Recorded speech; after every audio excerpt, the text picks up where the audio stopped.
How's it going, folks? I'm Des with DesFit, and this is the Amazfit T-Rex Pro GPS smartwatch. It's a budget-friendly smartwatch that comes with a huge list of sport profiles, a pretty impressive claim for battery life, training feedback like training load and recovery time, all in a rugged-looking case for a reasonable price. So I've been using the T-Rex Pro for the last couple months, and it's given me the opportunity to really put it through the ringer where I test it for a bunch of different activities like running, cycling, weight training, and even swimming. So I've got a pretty good idea of what this device is all about.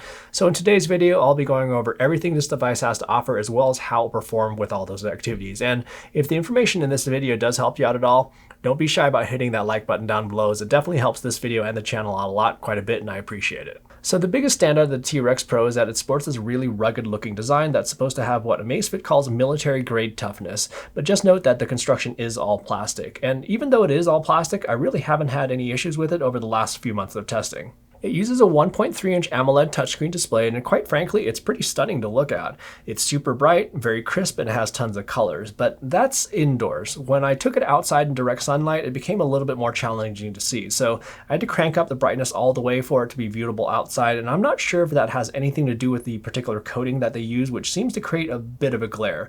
The touchscreen itself, though, is really good. It's predictable, responsive, and works surprisingly well, even with some thin gloves on. And what's also nice about this watch is that if you don't like using a touchscreen, or if your hands are wet, or if you have thicker gloves on, you can navigate throughout the entire interface using the physical buttons. This is definitely how a touchscreen should be implemented, and I really appreciate that this watch has those 4 buttons. The strap is pretty decent, it has a nice stretch to it, it's pretty comfortable, and it's supposed to be able to wick away sweat, and I think that could be due to these little ridges on the underside, but the straps appear to be non-standard, so I'm not sure about the availability of third-party straps. For Smartwatch Features, you can receive one-way notifications for calls, texts, emails, and social media, but you won't be able to reply to any of those, and this is whether you're on an Android phone or an iPhone. And you will be able to control the music that's playing on your phone, but it doesn't have any onboard music storage or Bluetooth headphone connectivity.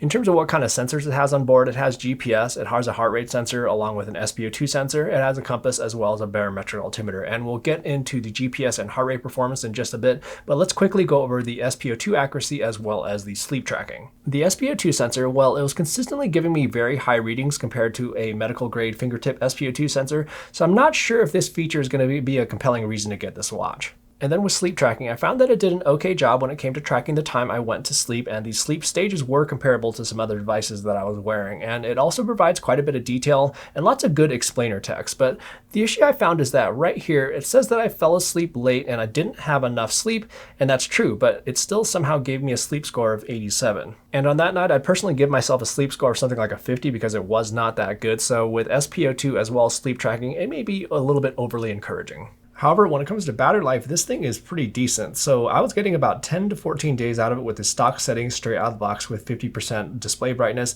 and I was even using it to track about an hour-long GPS activity per day. But there are some settings that will affect battery life, like the all-day heart rate monitoring as well as the sleep tracking. And when I enabled some of those settings, I was getting more like 7 days out of it. So when it comes to the sport profiles this watch has, well, there are a ton. I think they claim something like over 100 sport modes, so you'll have everything from all the typical stuff like running, cycling, pool swimming, open water swimming, a whole bunch of outdoor recreation profiles like skiing and snowboarding, and then they even include stuff like dance profiles, boxing, ball sports, and some other interesting ones like hula hooping and even darts. But just keep in mind that these are mainly just different workout names, and these other workout types are just workouts that collect normal data like heart rate and distance if it's an outdoor activity profile.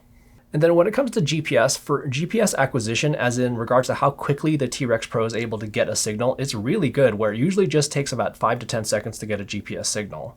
But now let's actually take a look at some of the activities that I did, and let's first start with some running. So you can see that the distance was close to the other test devices, but it was a little bit off. And this theme sort of continued with stuff like road biking, where again, it was a little bit short, as well as mountain biking, which also came up a bit short. So let's take a close look at the GPS tracks to see where it may be losing some of this distance. So on the straight sections, the T-Rex Pro did just fine. It held a line well and it didn't wander much if at all. But if we take a look at the corners, here's where we can see where some of that loss of distance is coming from, where on nearly every corner the T-Rex Pro cut in. And over the course of workout, this is where the distance was coming up a little bit short.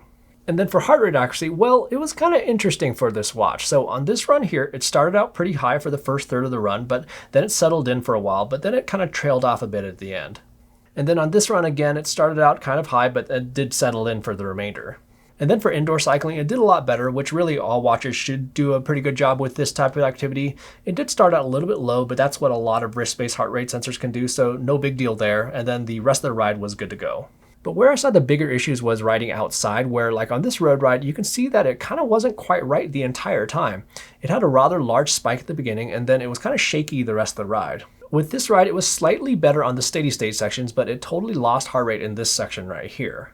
And when I see stuff like this, I do like to give the opportunity to test the watch out over the course of many firmware updates just to make sure that these are going to be consistent results. And this is a ride that I did just recently just to give it another shot, but it's still shaky at best. But what was fascinating is that it did somewhat okay for weight training. Not perfect, but it was much better than the other activities, which was interesting because most wrist-based heart rate sensors totally miss the boat with this sort of activity. So my thinking is that the heart rate sensor is really affected by vibrations, because on all my outdoor activities, especially the cycling, the results really weren't that consistent. So if you're planning on doing steady state cardio with this device, you may get some funky results. And what would make this a lot better is that if it would pair to external heart rate straps, but unfortunately it doesn't do that. And this does pose a little bit of an issue because this watch does feature first beat training insights and feedback like training load, aerobic training effect, anaerobic training effect, as well as recovery time. But if it's not collecting accurate heart rate, those other figures could be skewed.